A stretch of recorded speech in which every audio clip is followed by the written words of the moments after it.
नमस्कार. आज आपण राजगिराची भाजी करणार आहे. ती आपण स्वच्छ पाण्याने धुवून घ्यायचे 2 ते 3 वेळा. भाजीला खूप माती असल्यामुळं भाजी आपण स्वच्छ पाण्याने धुवून घेतलेलं आहे. नवरात्रीच्या उपवासामध्ये राजगिराची भाजी चालते. त्यासाठी आपण आज राजगिराची भाजी बनवणार आहे. पूर्णपणे भाजी पाण्यातनं काढून घेणार आहे. शेंगदाणे आपण परतून घेतलेलं आहे. कढईत तेल टाकून घेऊया. 2 मिरच्या चिरून घेतलेल्या आहे. वरतून मीठ टाकून घेऊया.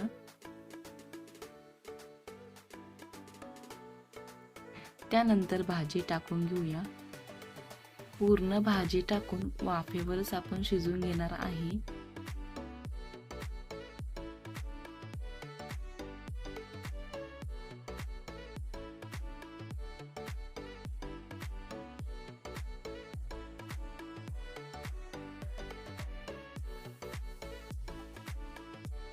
वाफेवरच भाजी छान शिजलेली आहे. त्यानंतर आवडीनुसार शेंगदाण्याचं कूट टाकून घेऊया आणि मिक्स करून घेऊया.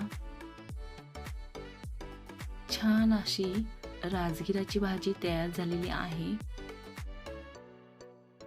आता आपण रईच्या पिठाची भाकरी बनवणार आहे. भाकरीला पूर्णपणे पाणी लावल्यानंतर भाकरीला पलटूया.